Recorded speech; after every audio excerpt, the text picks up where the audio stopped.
Samantala sa iba pang balita, lalaking nanaga sa kanyang katrabaho sa Sofronio Española, arestado ng mga otoridad. Katropa mo sa balita, Ray Elgaran.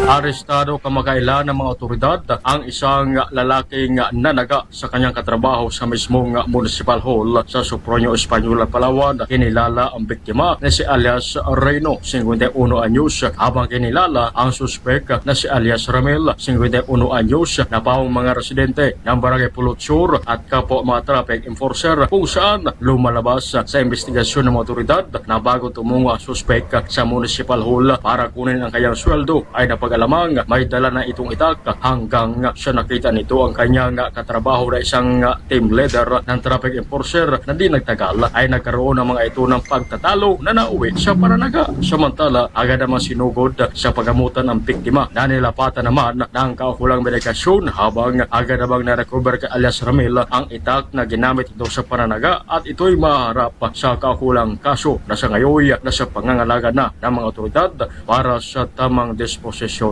Yan ang balita atin naman sa inyo ng Santon Herbal Oil na nanakit ba ang katawan at kasukasuan? Ito na, subukan ang Santon Herbal Oil. Mula rito sa 93.6 Quezon, Palawan, Ray Elgaran, XFM News.